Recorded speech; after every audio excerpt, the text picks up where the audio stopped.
नमस्कार। एक बार फिर से आप सभी का बहुत बहुत स्वागत है परीक्षा वर्ल्ड के इस यूट्यूब चैनल में। दोस्तों, हम जो एसएससी जीडी 2021 की परीक्षा के लिए सामान्य हिंदी का मॉक टेस्ट चला रहे हैं उसका जो भाग 2 है उसको आज हम कंप्लीट करेंगे। तो चलिए वीडियो को शुरू करते हैं और देख लेते हैं कि आज का हमारा जो मॉक टेस्ट हिंदी का है इसमें हमने कौन कौन से बेहतरीन प्रश्नों को सम्मिलित किया हुआ है। तो चलिए वीडियो को शुरू करते हैं। पहला प्रश्न आपकी स्क्रीन पर है जो कि एसएससी जीडी की परीक्षा के लिए काफ़ी इंपॉर्टेंट है। और हल्दी घाटी के रचनाकार कौन है आपको बताना है। तो हल्दी घाटी के रचनाकार कौन है, तो राइट आंसर आपका हो जाएगा श्याम नारायण पांडे जो है ये हल्दी घाटी के रचनाकार हैं। तो इनके बारे में आपको याद रखना है, जो श्याम नारायण पांडे हैं ये हल्दी घाटी के रचनाकार है। तो इनके बारे में आपको याद रखना है, आपसे एग्जाम में यहाँ से प्रश्न देखने को मिल सकता है। अगला प्रश्न यहाँ पे हमारा है, और हिंदी भाषा की सबसे छोटी इकाई किसे कहते हैं आपको बताना है। तो हिंदी भाषा की सबसे छोटी इकाई क्या कही जाती है, तो आप ध्यान दीजिएगा। इसका राइट आंसर हमारा हो जाएगा वर्ण, यानी कि जो अक्षर होता है, वर्ण यानी कि जो अक्षर होता है इसको हम हिंदी भाषा की सबसे छोटी इकाई कहते हैं। तो ऑप्शन जो हमारा है यहाँ पे और वर्ण यानी कि अक्षर सही हो जाएगा, इससे आप याद कर लीजिएगा। इसके बाद अगला प्रश्न यहाँ पे हमारा है, क्या कह रहा है, और पैसे से मनुष्य की जीवन जीने की इच्छा बलवती होती है। इसमें जो रेखांकित शब्द है जीवन जीने की इच्छा, इसके लिए एक शब्द को आपको बताना है क्या उपयोग में लाया जाएगा। तो जीवन जीने की इच्छा के लिए एक शब्द आपका उपयोग में लाया जाएगा जिजीविषा, यानी कि जीवन जीने की इच्छा के लिए एक शब्द इस्तेमाल लाया जाता है जिजीविषा, यानी कि ऑप्शन आपका जो ए है बिल्कुल सही है। अगला प्रश्न यहाँ पे हमारा है, देव प्रसन्न होकर मनुष्य को वर देते हैं। इसमें से जो देव शब्द है इसका बहुवचन आपको बताना है।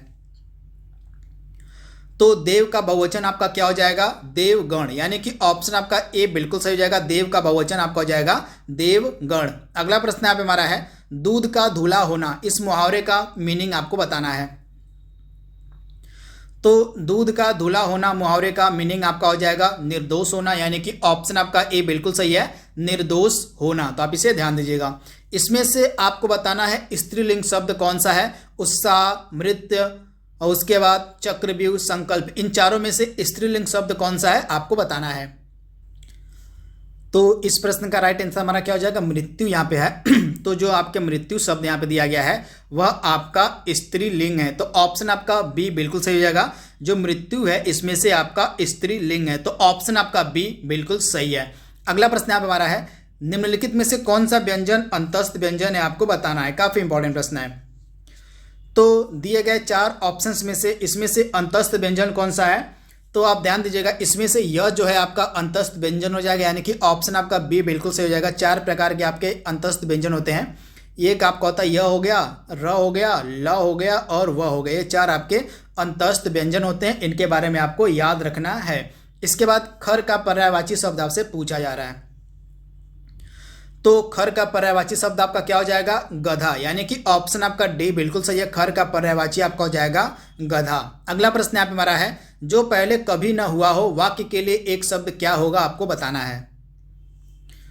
तो जो पहले कभी ना हुआ हो इस वाक्य के लिए एक शब्द क्या हो जाएगा, तो इसके लिए एक शब्द आपका इस्तेमाल में लाया जा सकता है, कौन सा, अभूतपूर्व। जो पहले कभी ना हो उसको हम कहते हैं अभूतपूर्व, यानी कि ऑप्शन आपका बी बिल्कुल सही हो जाएगा। अगला प्रश्न यहाँ पे हमारा है, जो सब कुछ जानता हो वाक्य के लिए एक शब्द क्या होगा आपको बताना है।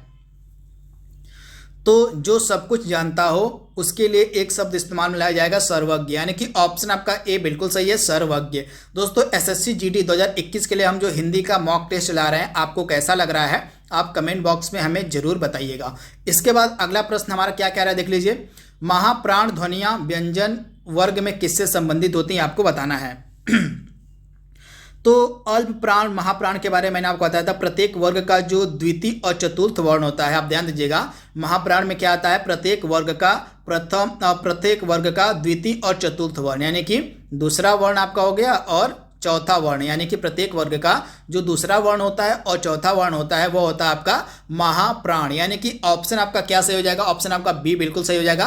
प्रत्येक वर्ग का दूसरा और चौथा जो वर्ण होता है वह क्या कहलाता है, वह कहलाता है आपका महाप्राण। इसके अलावा अल्प प्राण व्यंजन कौन कौन से होते हैं, तो अल्प प्राण व्यंजन में होता है प्रत्येक वर्ग का पहला, तीसरा और पांचवा वर्ण। आप ध्यान दीजिएगा, प्रत्येक वर्ग का पहला, तीसरा और पांचवा जो वर्ण होता है यह आपका अल्प प्राण आता है। इसके अलावा प्रत्येक वर्ग का दूसरा और चौथा जो वर्ण होता है वह महाप्राण कहलाता है। तो इसके बारे में आपको याद रखना है।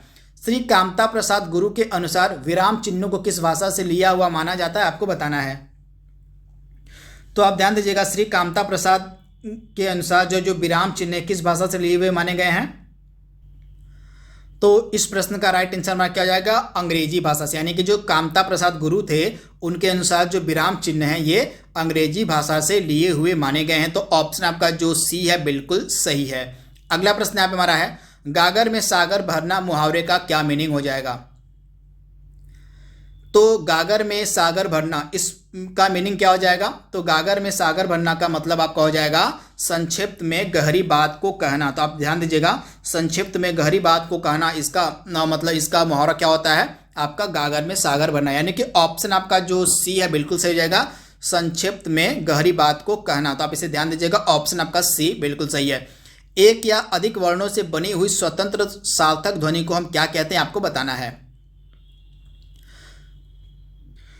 तो एक या अधिक वर्णों से बनी हुई स्वतंत्र जो सार्थक ध्वनि होती है उसको हम शब्द कहते हैं। तो ऑप्शन आपका जो बी है बिल्कुल सही हो जाएगा, एक या अधिक वर्णों से बनी हुई जो स्वतंत्र सार्थक ध्वनि होती है उसको शब्द कहा जाता है। तो आप इसे ध्यान दीजिएगा, ऑप्शन आपका जो बी है बिल्कुल सही है। अगला प्रश्न यहाँ पे हमारा है, और इसमें से सही वर्तनी का आपको चयन करना है। ज्योत्सना किस प्रकार से लिखा जाएगा, आपको बताना है। तो इसमें से आपका जो राइट आंसर हो जाएगा, इसमें से ऑप्शन डी, यानी कि यहाँ पे दो ऑप्शन एक ही लिखे गए हैं। तो ज्योत्सना जो आपका इसी प्रकार से लिखा जाता है जिस प्रकार से ऑप्शन डी और ऑप्शन बी आपका लिखा गया है। तो ज्योत्सना आपका इसी प्रकार से लिखा जाएगा। आप इसे ध्यान दीजिएगा, यह बिल्कुल ही सही वर्तनी है ज्योत्सना लिखने की। तो आप इसे ध्यान दीजिएगा, ज्योत्सना जो है इस प्रकार से लिखा जाता है। तो इसे आप ध्यान दीजिएगा, आपसे एग्जाम में शुद्ध और अशुद्ध वर्तनियाँ भी पूछी जाएंगी, तो इनके बारे में आपको याद रखना है। अगला प्रश्न यहाँ पे हमारा क्या कह रहा है, देख लीजिए। दही जम गया है वाक्य में दही कौन सा लिंग है, आपको बताना है। तो दही कौन सा लिंग है, तो दही जो आपका है, तो दही आपका पुल्लिंग है। यानी कि ऑप्शन आपका जो बी है बिल्कुल सही जाएगा। जो दही है यह एक पुल्लिंग शब्द है। तो आप इसे याद देखिएगा, लिंग की दृष्टि से अगर हम देखें तो दही क्या है, यह एक पुल्लिंग है। तो ऑप्शन आपका बी बिल्कुल सही हो जाएगा। अगला प्रश्न यहाँ पे हमारा, अनादर का विलोम शब्द क्या होगा, आपको बताना है। तो अनादर का विलोम शब्द आपका हो जाएगा आदर। यानी कि ऑप्शन आपका सी बिल्कुल सही है, आदर। अगला प्रश्न यहाँ पे हमारा है, अभिज्ञ का विलोम शब्द आपसे पूछा जा रहा है। तो अभिज्ञ का विलोम शब्द आपका क्या हो जाएगा, अनभिज्ञ। यानी कि ऑप्शन आपका जो डी है बिल्कुल सही हो जाएगा। अभिज्ञ का विलोम शब्द आपका हो जाएगा दिए गए ऑप्शंस में से अनभिज्ञ। तो आप इसे ध्यान से पढ़ लीजिएगा। अगला प्रश्न यहाँ पे हमारा है, स्वर संधि जो होती है कितने प्रकार की होती है, आपको बताना है। तो आपकी स्वर संधि 5 प्रकार की होती है। यहाँ पे आप देख रहे हैं, और स्वर संधि के 5 प्रकार होते हैं। कौन कौन से, दीर्घ संधि, गूढ़ संधि, वृद्धि संधि, यड़ संधि और अयादि संधि। यानी कि टोटल 5 प्रकार की स्वर संधि होती है, आपको याद रखना है। आपको कमेंट बॉक्स में बताएं कि जो संधि होती है वह कितने प्रकार की होती है। स्वर संधि का संधि का एक प्रकार है स्वर संधि। इसके अलावा और कौन कौन सी संधियाँ होती हैं आपको कमेंट बॉक्स में बताना है। वहीं जो स्वर संधि है वह 5 प्रकार की होती है। तो आप इसे ध्यान रखिएगा। समास के कुल कितने प्रकार होते हैं, आपको बताना है। तो समास के कुल 6 भेद होते हैं। यहाँ पे आप देख रहे हैं, अव्ययी भाव समास, तत्पुरुष समास, द्विगु समास, द्वंद्व समास, कर्मधारय समास से और बहुब्रीहि समास। इसमें से 6 प्रकार होते हैं आपके समास के। तो ये प्रकार भी आपसे पूछे जा सकते हैं, तो इनके बारे में भी आपको याद रखना है। अगला प्रश्न यहाँ पे हमारा है, और जो व्यर्थ की बात करता हो उसके लिए एक शब्द क्या इस्तेमाल में लाया जाएगा, आपको बताना है। तो जो व्यर्थ की बात करता हो उसके लिए एक शब्द इस्तेमाल में लाया जाएगा वाचाल। यानी कि ऑप्शन आपका जो सी है बिल्कुल सही हो जाएगा, वाचाल। जो देखने में प्रिय हो उसके लिए एक शब्द क्या इस्तेमाल में लाया जाएगा, आपको बताना है। तो जो देखने में प्रिय हो उसके लिए एक शब्द इस्तेमाल में लाया जाएगा प्रियदर्शी। यानी कि ऑप्शन आपका बी बिल्कुल सही है, प्रियदर्शी इसका राइट आंसर हो जाएगा। अगला प्रश्न यहाँ पे हमारा है, इसमें से विलोम शब्द दिए गए हैं, आपको बताना है कि इसमें से कौन सा विलोम शब्द का युग्म गलत है। तो दक्षिण का वाम बिल्कुल सही दिया गया है, उद्यमी का निरुद्यम बिल्कुल सही दिया गया है, बर्बर का सब भी बिल्कुल सही दिया गया। लेकिन यहाँ पे जो ऑप्शन सी है आपका गलत दिया गया, वृद्धि का बढ़ना नहीं हो जाए तो समानार्थी शब्द यहाँ पे दिया गया है। तो आप बताइएगा कि वृद्धि का विलोम शब्द आपका क्या हो जाएगा। यहाँ पे वृद्धि का विलोम शब्द गलत दिया गया है। अगला प्रश्न यहाँ पे हमारा है, काम शुरू होते ही बाधा आना अर्थ के लिए सही मुहावरा क्या होगा, आपको बताना है। तो इसके लिए सही मुहावरा क्या हो जाएगा, सिर मुड़ाते ही ओले पड़ना। इसका मतलब होता है काम शुरू होते ही बाधा पड़ना। यह जो आपका मुहावरा है सिर मुड़ाते ही ओले पड़ना, जो ऑप्शन बी वाला है, इसका मतलब होता है काम शुरू होते ही बाधा का आना। तो ये चीज़ आप याद रखिएगा।